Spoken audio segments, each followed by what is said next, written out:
Pihak Kepolisian Daerah Sumatera Selatan Polda Sumsel pada akhirnya melakukan penahan terhadap oknum dosen Unsri Universitas Sriwijaya setelah resmi ditetapkan sebagai tersangka atas kasus pelecehan seksual yang dilakukan kepada mahasiswinya. Kombes Pol Hisar Sialagan selaku Direktur Reserse Kriminal Umum Ditreskrimum Polda Sumsel mengatakan bahwa tersangka yang berinisial AR, 34, yang merupakan dosen di Fakultas Keguguran dan Ilmu Pendidikan, FKIP, Unsri telah ditahan selama 20 hari ke depan di rumah tahanan Mapolda Sumsel. Tersangka kami tahan selama 20 hari ke depan, ujar Hisar seperti dikutip pikiranrakyatdepok.com.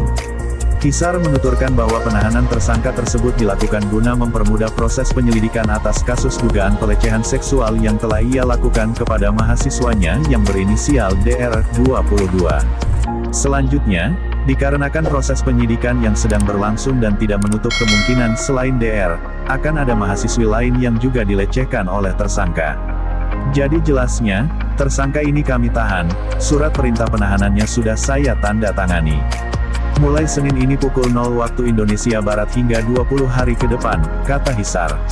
Berdasarkan informasi dari pihak kepolisian, AR ditetapkan sebagai tersangka setelah pihak penyidik mendapatkan cukup bukti dari beberapa keterangan yang diperiksa secara intensif selama 9 jam sejak pukul 9 waktu Indonesia Barat hingga pukul 18 waktu Indonesia Barat di Mapolda Sumsel. Setelah proses administrasi penahanan selesai, barulah tersangka dibawa keluar oleh tim penyidik dari ruang penyidikan Subdit 4 Renakta Polda Sumsel sekitar pukul 19.56 waktu Indonesia Barat. Terlihat tersangka AR menggunakan kemeja putih tampak menutupi mukanya dengan menggunakan jaket yang berwarna biru tua untuk menghindari sorotan kamera dari awak media. Dalam kasus perkara tersebut, pihak kepolisian mengamankan sejumlah barang bukti milik korban berupa satu buah bra warna hitam, satu buah kaos dalam, serta pakaian luar korban berwarna merah muda.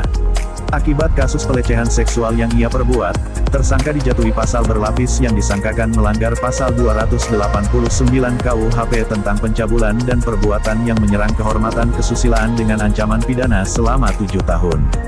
Serta pasal 294 ayat 2, poin 1 dan 2 KUHP tentang perbuatan cabul dengan orang yang karena jabatannya dengan ancaman pidana penjara selama 9 tahun.